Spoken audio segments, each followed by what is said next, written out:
I'm Liz Nead, and this is the first video in a video series about my climb to the top of Mount Kilimanjaro.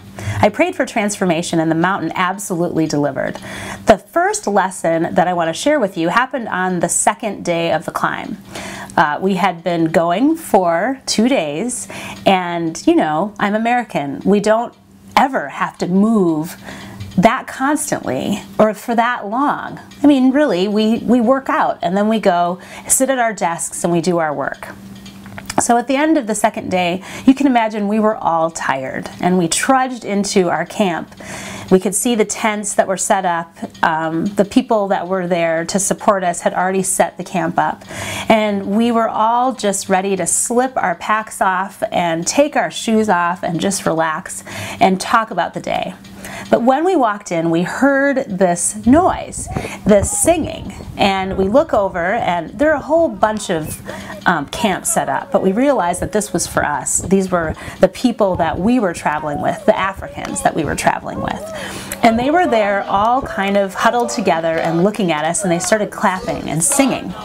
And as we came up, the singing grew, and they were calling people from all around and making sure that everyone who was assigned to our group was there. And they sang us this song, and they were moving around and shaking their booties. I mean, these people had some rhythm. It might as well have been a nightclub for how excited they were. And what they were doing is they were welcoming us into the camp, and they were blessing us and blessing our American guide and singing about what was going to happen when we got to the top of the mountain. We couldn't really understand what they were saying, but we knew that it was meant to be encouraging. And that tired and discouraged feeling that we had was completely transformed by their energy and their joy. The thing that you need to know is that they were wearing the same things the entire week. And we certainly had a bunch of changes of clothes, and they were actually responsible for carrying our stuff up to the next campsite.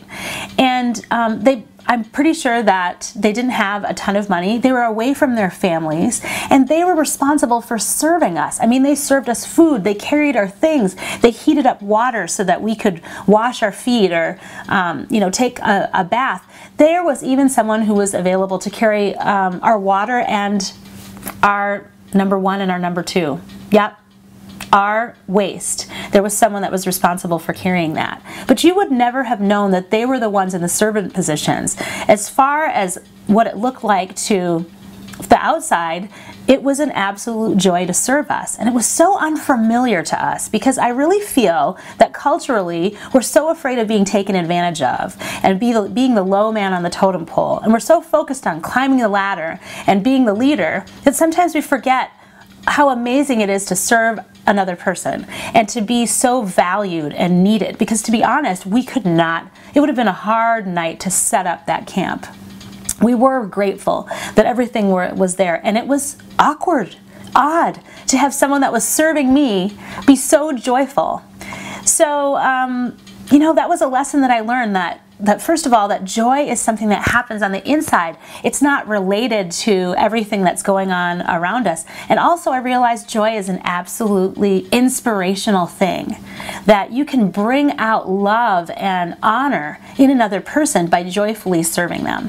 So I have been working on that. I've been working on not worrying about whether someone understands or appreciates me, but just joyfully offering the best that I have. And from that, amazing connection can flow. So stay tuned, because there's more episodes of this adventure to the top of Mount Kilimanjaro. The mountain has much to teach us. I hope that you enjoyed this lesson.